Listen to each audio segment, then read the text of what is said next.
Hello everyone, myself Brahmjot Singh. So today we are going to do our chapter number 2, that is permanent way of railway engineering's chapter.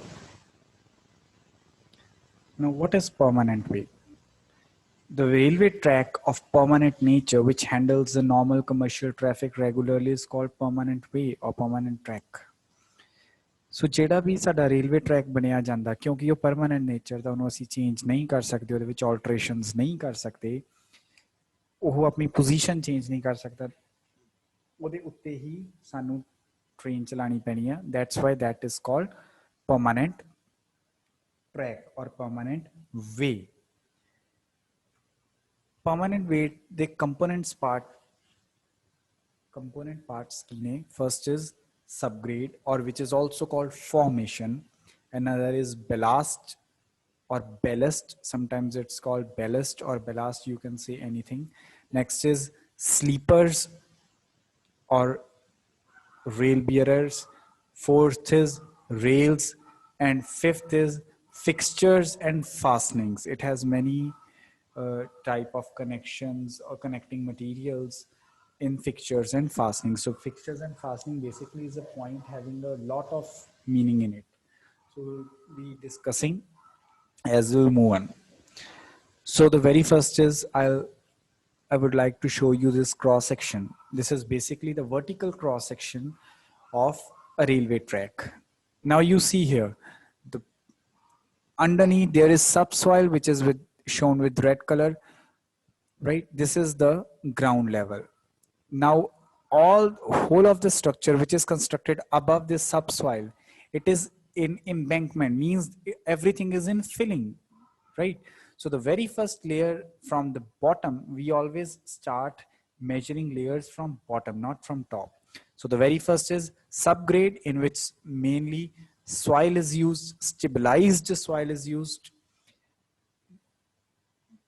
Over it, we'll use sub-ballast or ballast, or we can have a blanket there. It may or may not be. It is of same material, just like the particles that are coarser than the sand or subgrade material. Then blanket are used. Over there, sub-ballast are used, ballast, sleeper, rail, and railways. So sub-ballast and ballast are nothing, just a layer of the soil or material, which may be conker, which may be, you can say, muram, every material, right, of which is used for ballast and sub-ballast just are to take care of some points that it should not, it should be, you can say, not vibrate so much so that the railway track vibrate when the train moves over it, right? So it should be properly compressed, right? The ballast should be not that much compressed because we all we see in our railway tracks, we'll see all the railway tracks, there are no ballast that is very much crushed. There are the stones, the bigger stones, the beneath that stones everything is stabilized, but over that there is a layer of stones which are generally kept loose just to resist the sound effect of the train, right? Because it makes a lot noise, so that's why somehow it could resist some of the voice. So next is sleeper over it, which are also called rail bearers, right? Over which rails are to be fixed, and over rails the train is to be going. So next is, what is gauge? So first we'll start with that. Gauge is the clear horizontal distance between the inner faces of two rails forming a track is called gauge. We have these type of gauges: broad gauge, meter gauge, narrow gauge.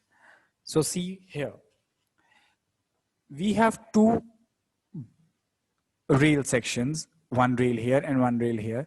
The distance of 1676 mm, or the clear distance, is from the internal to internal distance of the rail. It is not from center, not from outside. It should be very, very precisely written, or should be mentioned, that the gauge is the clear inner distance between the rails, right? If that distance is 1676 mm, then it's called broad gauge and it is called standard gauge for India.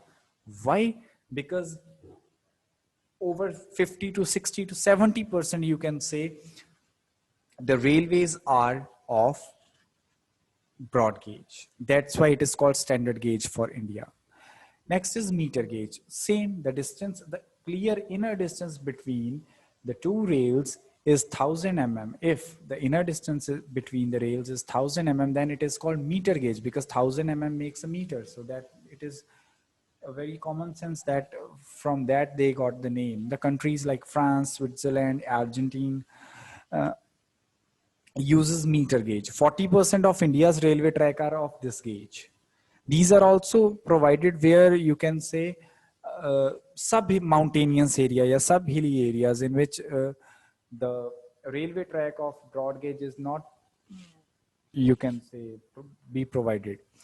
Narrow gauge is the gauge in which the horizontal distance between two rails is 762 mm or 610 mm.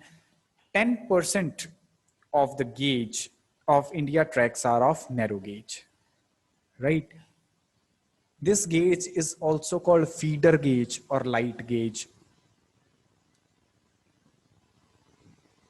right? So these are the three types of gauges which are to be considered while designing railway track, that we should know that which gauge should be provided, where it should be provided. So meter gauge, so we'll let's see next slide. In this we'll see factors affecting the adopting of a particular gauge. You are going to design a railway track, then you are what should be the points, what should be the points you should keep in mind while adopting a particular gauge.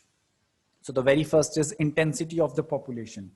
If the intensity of the population is very much, right, you can say in one seat, sometimes the seats are, you can say, overfilled. So we have to take that intensity too. So if the intensity of the population is enormous, then you must have to go for either meter gauge or broad gauge. Why? Because if you not go for that, the chances of overturning of train in narrow gauge is more. So that's why we have to take broad gauge there. Next is intensity of traffic. Now, what is the meaning of intensity of traffic? Means the trains passing through that track. If the trains are so much, most of the India trains are broad gauge. So if you want that the intensity, obviously if you made a broad gauge track for broad gauge train, then there must be some of extra trains will come to that track, because 50% to 60% of the India trains are broad gauge. Then you should have to see there that do you want their intensity of traffic to be more or to be less. So on that basis you can choose your particular gauge. Next is industrial and commercial development of locality, that whether you are going to invest the money on this railway track, is it going to be developed after a few years for commercial development, for industrial development. These points should be kept in mind before designing a railway track, or you can say before starting off this. Next, prospects of future development of the area, right? If you have laid it and you have to see whether it will develop further. So if it will develop further, then next point is funds available from the railway project. So definitely if we pass the railway track from an area where the intensity is more, people are more, then definitely will generate more funds from there. So we have to take that point also. Next is topographical and geological feature of the country. As I told you, if there is submountainous hilly area or fully hill area, or you can say plain area. If there are plain area, then we mostly use broad gauge. If there is submountainous area or mountainous area, then you will use their feeder gauge, light gauge, or meter gauge, right? So these are the some of the points which should be kept in mind while adopting a particular gauge. You should the gauge adoption should be very very precise and very should be very thinkful topic. It is not like that you just adopt any of the gauge.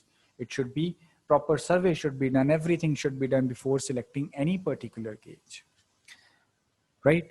So in next video lectures, we'll moving over to the topic rails, because we have started the chapter permanent way, but we'll cover the all the components of the permanent way in next coming videos, because permanent ways chapter is very vast. Actually, it is you can say 3 or 4 pages in your book, but actually the chapter is very vast. We'll go day by day, video by video, that topics should be covered. Like we have did gauge today, in next video lecture we will do rails, and what are the rails theories, what are the rail defects, what are types of rails. Everything should be considered in next chapters.